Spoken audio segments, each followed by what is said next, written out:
नमस्कार साथियों, मैं एडवोकेट प्रशांत तोमर आपके बीच आज फिर एक महत्वपूर्ण जानकारी लेकर आया हूँ।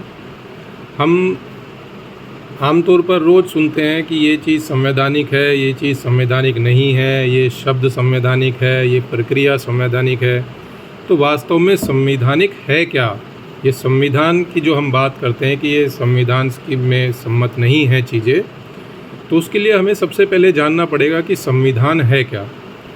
जब हमारा देश 1947 में आज़ाद हुआ तो हमारे देश को चलाने के लिए हमें कुछ कानूनों की ज़रूरत पड़ी कि किस तरीके से अब देश को चलाया जाए, क्योंकि उससे पहले जो नियम कायदे कानून थे वो सब अंग्रेज़ों के बनाए हुए कानून थे और वो हिंदुस्तान की जनता को प्रताड़ित करने वाले कानून थे। तो ऐसे में कैसे अब हमारा देश आगे बढ़ेगा, आगे काम करेगा, उसके लिए हमें अपने कानून बनाने की आवश्यकता महसूस हुई। तो उस समय संविधान सभा का निर्माण किया गया, जिसके अध्यक्ष थे डॉक्टर भीमराव अंबेडकर साहब। उन्होंने अपनी टीम के साथ कड़ी मेहनत करके एक संविधान का एक खाका तैयार किया कि हमारा देश जो है अब आज़ादी के बाद इस तरीके से काम करेगा। तो वही है हमारा भारत का संविधान, जो 26 जनवरी सन 1950 को लागू हुआ।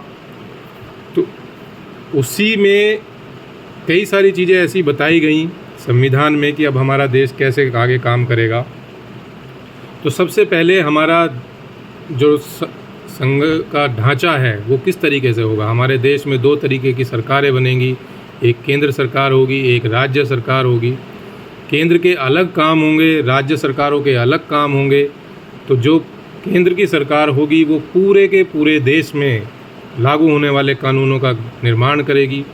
किस तरीके से आगे हमारी न्यायपालिका होगी, मान लिया अगर उन कानूनों का उल्लंघन होता है तो किस तरीके से उनको दंडित किया जा सके या किस तरीके से उन पे कार्रवाई की जा सके। इसी के साथ ही कार्यपालिका का क्या रूप होगा। कार्यपालिका यानी कि उन कानूनों को पालन करवाने के लिए, हमारे देश को आगे बढ़ाने के लिए जो कार्यपालिका, जो व्यवस्थापिका भी हम जिसको कहते हैं, उसका गठन होगा। अगर कानूनों का पालन नहीं हो रहा तो दंड के लिए न्यायपालिका है। इसी तरीके से कानूनों को बनाने के लिए, क्योंकि बहुत सारे कानूनों की हमें समय समय पर आवश्यकता होगी अलग अलग परिवेश में, तो उसके लिए हमारी विधायिका का गठन किया गया। ये सारी जो ताकत थी, ये सारे जो स्ट्रक्चर था, वो हमें भारतीय संविधान, जो हमारा संविधान है, बाबा साहब और उनकी टीम के द्वारा जो बनाया गया संविधान है, उसमें इन सब का विस्तृत रूप से उल्लेख किया गया है। तो इसमें मुख्यतः है क्या, इसमें बताया गया है कि कौन हमारे देश का नागरिक हो सकता है। मान लिया अगर हमें पूरे विश्व से कोई भी आदमी भ्रमण करने के लिए आया तो क्या वो नागरिक है? नहीं। उसमें नागरिकता के नियम क्या हैं, कौन उसका नागरिक हो सकता है, ये उसमें बताया गया है। साथ ही नागरिकों को बहुत सारे अधिकार दिए गए। आज़ादी से पहले नागरिकों को अधिकार नहीं थे, तो आज़ादी के बाद वो अधिकार दिए गए, जैसे अपनी सरकार चुनने का अधिकार, अपनी पसंद का काम करने का अधिकार, अपनी इच्छा से बोलने का अधिकार, अपनी पसंद के वेशभूषा पहनने का अधिकार।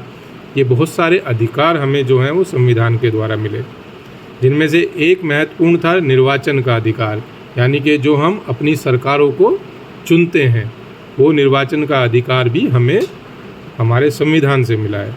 इसके बाद सिर्फ और सिर्फ अधिकार हमें नहीं मिले, इसमें नागरिकों के कुछ कर्तव्य भी बताए गए हैं कि आपको राष्ट्र के लिए कुछ कर्तव्य भी आपके होंगे। जैसे आप राष्ट्र की जो चीज़ें हैं, धरोहर हैं, उनको नुकसान नहीं पहुंचाएंगे, राष्ट्र ध्वज, राष्ट्रगान का सम्मान करेंगे, राष्ट्र के जो प्रतीक चिन्ह हैं उनको आप मानेंगे। तो इस तरीके से अधिकारों के साथ साथ हमारे कुछ कर्तव्य भी जो हैं संविधान के द्वारा हमें मिले हैं।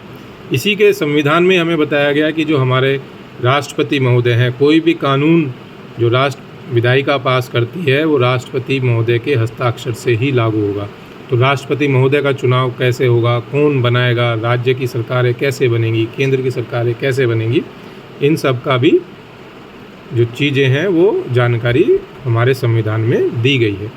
इसके अलावा समय समय पर चीज़ें आती हैं, नए नए परिवेश हो रहे हैं, नई नई चीज़ें आ रही हैं। तो उस समय 1947 की परिस्थितियों में और आज की परिस्थितियों में बहुत अंतर है।